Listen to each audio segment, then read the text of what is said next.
Last summer, ZAbroad visited South Africans all over Europe. Our journey included a 2-week-long road trip through Germany. We explored the Black Forest by steam train, visited the Jägermeister factory, and of course, we stopped in one of our favorite places on the planet, Bavaria. Our graceful South African host showed us around Munich and the surrounding areas. Come join us while we discover Germany.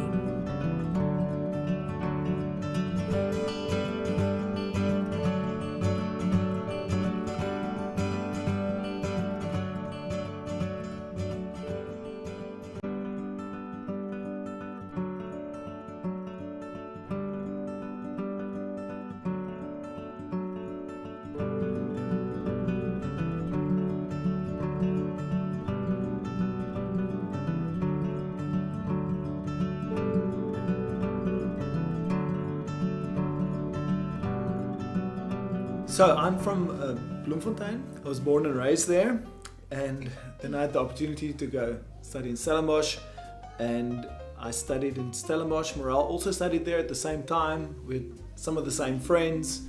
We didn't go to the same classes, we went to the same church, but we actually never saw each other there. And then we moved to Cape Town, or I moved to Cape Town after she had also moved to Cape Town, and we met there. I googled cardiovascular biomechanics and I prayed, and I found a website from a German institute that was properly translated, so I could actually understand it too, because at that time I could only speak English and Afrikaans, and applied, and I got it. I'm a biomedical engineer. I trained as a mechatronic engineer, but I really have a passion for like medical applications.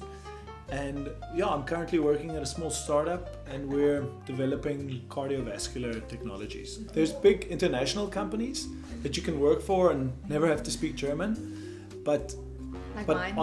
Mine is very international. On the floor, it's, or how should I say, on grassroots, it's lingua franca is German. So you have to be able to speak German, and that was for me like a huge challenge, because actually I did my PhD and I never had to speak German. The German native speakers are the most encouraging in saying like, you're doing good, please keep speaking. On Braai Day in 2009, I was in Munich alone, sitting in my office. Mirelle was in South Africa, and I realized life is a disaster without me. We got engaged in Salzburg, and then Mirelle went back to South Africa, quit her job, organized the wedding, got married, had a fantastic wedding with all our friends and things in Stellenbosch. It was beautiful.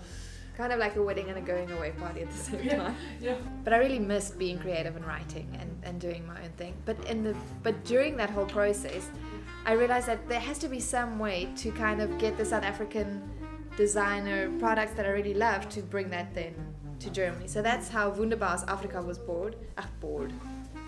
So I have a couple of designers that I really, really love in South Africa. And what we've started is an online shop where we basically create a platform for these designers to have a platform in Europe, because we found that speaking to many of them, it's really hard for them to get their products here. I have 2 business partners, and they are German, which helps me a lot. Without them, actually, it would have been completely impossible.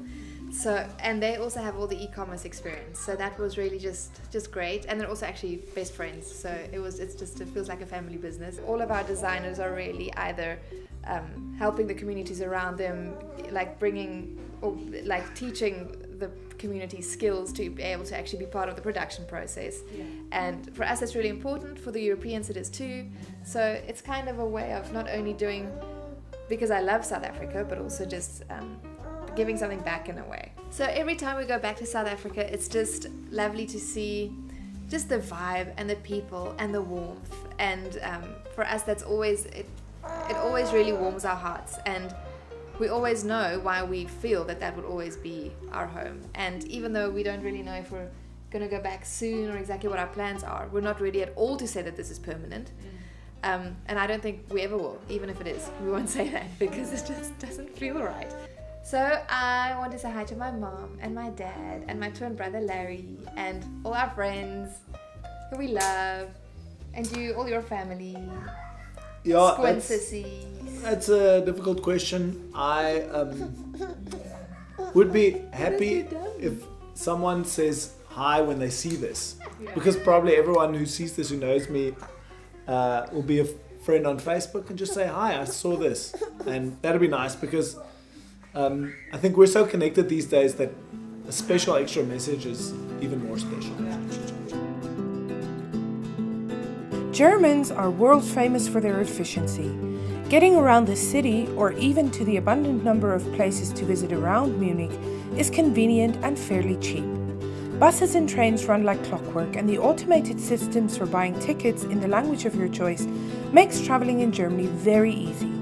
A 24-hour Bayern ticket lets you travel anywhere in the region for a standard price, and we highly recommend a visit to Ammersee, Chiemsee, and the Neuschwanstein Castle.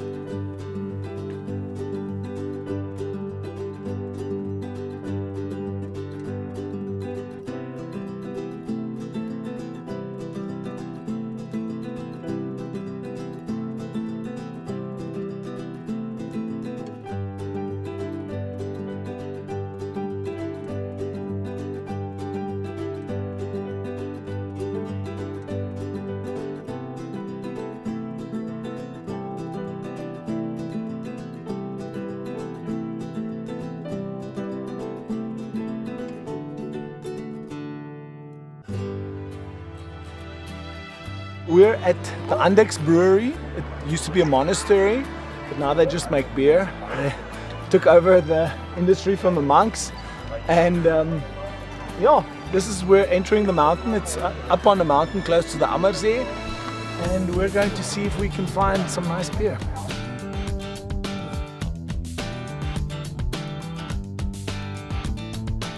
So we are at Andechs Brewery.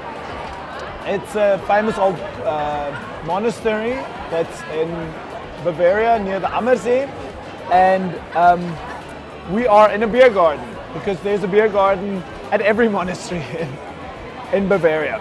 Why?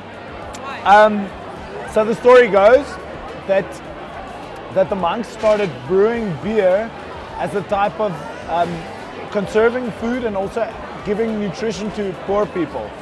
And then at some point the richer people were getting frustrated because they actually wanted to also have more beer, but the monks wouldn't give them more beer. And so at the end, they just, the politics got involved, and they basically took the function of brewery away from the monks and commercialized it. So, but here we are today, still in the monastery drinking beer. Beer in church seems to go well. Yeah, it's really nice. Beer gardens are very basic in the sense of like it's cuisine, so you have like schnitzel, you have sausage, you have Eisbein, and potatoes. Everybody comes to beer gardens, but actually where we are now, you hear a lot of people speaking German because it's beautiful, it's nice. Even if the weather is only half good, people come. I'm drinking apple juice. No, it's beer.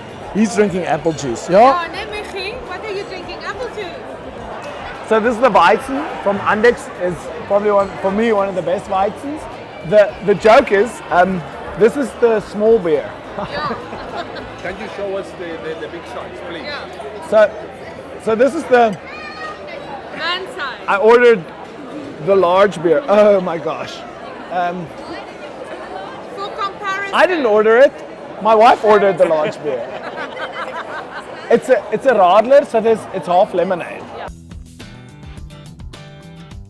Not far from Ammersee on the hill lies the Andechs Brewery, which today still belongs to the Benedictine Monastery of St. Boniface. The Benedictine monks own and run the business today, and the Andechs Brewery is the perfect blend between traditional and ultra-modern brewing technology. Besides an amazing beer garden, the popular tourist attraction is the oldest pilgrimage church in Bavaria.